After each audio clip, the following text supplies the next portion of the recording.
Welcome to AGORACOM, the Small Cap Epicenter, and AGORACOM TV, a daily, fast-paced, edgy show that brings you the best press releases out of the small cap world every morning at the open, so you can hopefully profit from them and maybe even find your next great small cap investment. It's Wednesday, December the 12th. I've got 8 great press releases for you from both sides of the border. Acquisitions, financial results, resources upgrades. We've got it all, so let's fly through them right now. I'm going to start you off with Lassaria Corp. Trades on the OTC in the U.S. under LXRA. They are an AGORACOM client.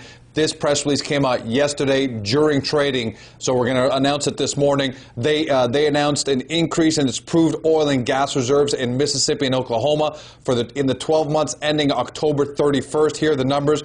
Company increased its gas reserves by 638%, increased its net oil reserves to just over 78,000 barrels. That's compared to none a year earlier. They're currently producing oil from 3 wells and natural gas from 11 wells. An additional 4 natural gas wells are either waiting to be connected or temporarily shut in. Current total grossing monthly cash flow estimated at $150,000 per month. They're expecting that to result in positive net cash flow for the first quarter of fiscal 2008, which actually ends in January, on January 31st, so they're not going on the calendar year. So let's look for those numbers. They're trading at 87 cents. Points International trades on the Toronto Stock Exchange, the big board, under the stock symbol PTS, as well on the OTC under the stock symbol PTSEF. Big numbers here. They're expecting 2008 revenues to more than double to between $65 and $75 million. Points is supposedly the world's leading loyalty reward solution provider, and they're talking about not only doubling revenue but positive EBITDA, and this, in fact, significant EBITDA growth over 2007. What I really liked about this press release is a beta launch of its global points exchange program, where you go to www.points.com. And members can actively transfer their frequent flyer miles between 5 different programs. I really like that. I think that's innovative, and the numbers speak for themselves. The company closed at $3.64. That's pretty much on its 52-week high of $3.87. Their low is 56 cents. They've obviously had a great year with those kind of numbers. Back to the U.S., Empire Film Group trades on the stock symbol EFGU in the U.S. Again, an AGORACOM client, but this news definitely stands on its own. They acquired the successful distributor publisher Hanover House. That's a leading independent DVD and film distributor for the U.S. marketplace. They've accumulated a library of more than 85 film and video properties and 15 books, as well as full motion picture and video production facilities. Here are just a couple examples of their success.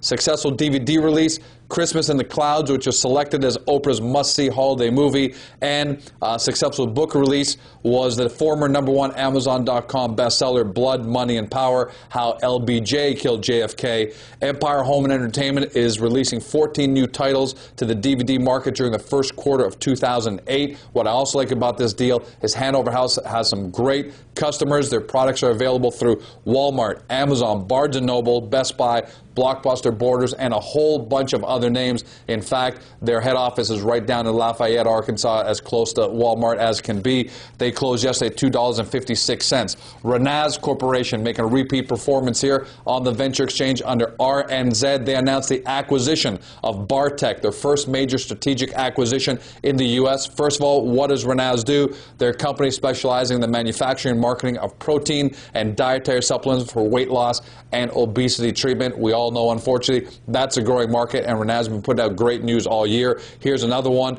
Bartec is a manufacturer of nutritional bars in Grand Rapids, Michigan. What I really like about this deal is that Bartec reported revenues last year for the 11-month period ending November 30th, $3.2 million. They had a small loss of $171,000, but listen to this quote here, and you see that synergies are definitely going to take place immediately. This is Jean Bourassa Marino, who's the president and CEO of Ranaz. This acquisition will put us 9 months ahead of our manufacturing schedule for nutritional bars, the only item whose production we subcontract out, which accounts for nearly 50% of our revenue. So they're subcontracting it out. Now they're bringing it in-house because they've acquired Bartec.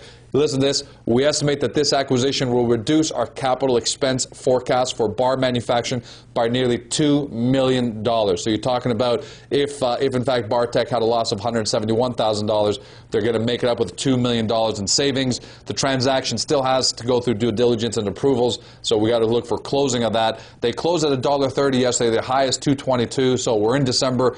Take a look out for tax loss selling. If you like this deal, you may want to wait a few days and be patient. Conspace Communications trades on the Venture Exchange on the stock symbol CCB, also no AGORACOM client, but they did release their first quarter numbers, and they're really good. Total revenue increased 38.8% for the first quarter to a total of $1.873 million. Now, this revenue does include Search Systems, which is a company that they acquired during the year. They did have a bit of an increased loss, but that can primarily be attributed to, it looks like, the acquisition of Search Systems, as well as a significant increase in marketing costs as they started to focus on marketing. EBITDA for the period was $26,000. They did have a net loss of $390,000. They closed yesterday at 32 cents. Snap Interactive trades on the U.S. under the stock symbol ETWI. Their applications surpassed 5 million users on Facebook.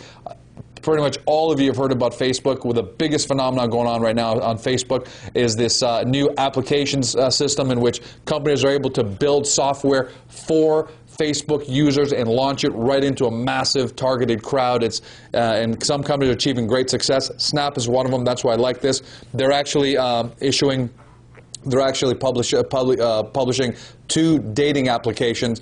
One of them launched on August 14th. It had 3 million users in early November, and now they're up over 5 million, so they're experiencing great growth. Clifford Lerner, Snap's CEO, a 67% increase in this install count of an additional 2 million users during the past month is pretty gratifying, and that's an understatement if I've ever heard one.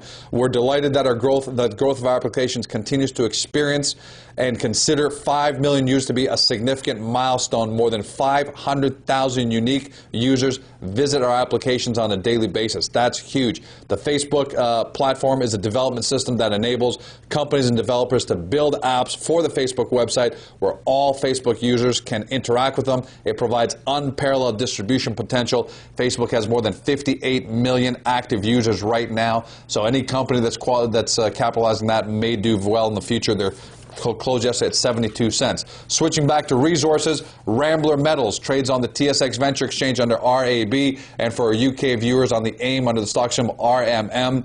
They drilled some pretty big numbers here. 60.7 feet of 4.2% copper, 4.3 grams per ton of gold, and 1.25% zinc. This is high-grade mineralization that's thickening at depth. In that number, it also includes, listen to this, 20.9 feet of 10.82% copper, 3.26 grams of gold per ton, and 3.38% zinc.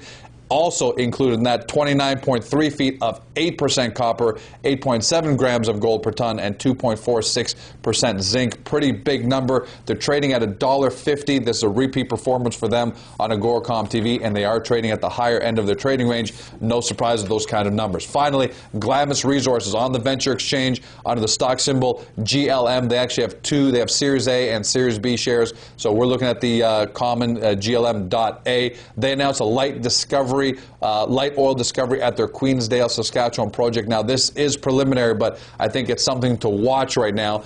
They made a light oil discovery with their 100% working interest at Queensdale in the horizontal well at their Queensdale, Saskatchewan project. The well is the first in what Glamis believes may be a significant 3D seismically defined structure. That's what I liked about this press release I wanted to point out to you. Over 2 days, the well flowed for 7 hours and produced a total of 175 barrels of light oil. Glamis plans to expedite the development of Queensdale with the next 2 horizontal wells, both at 100% working interest, to be drilled in the first quarter of 2008. They closed at 35 cents yesterday. That's a wrap. Have a great day. See you tomorrow when no doubt we're going to have even more great news for you. See you then.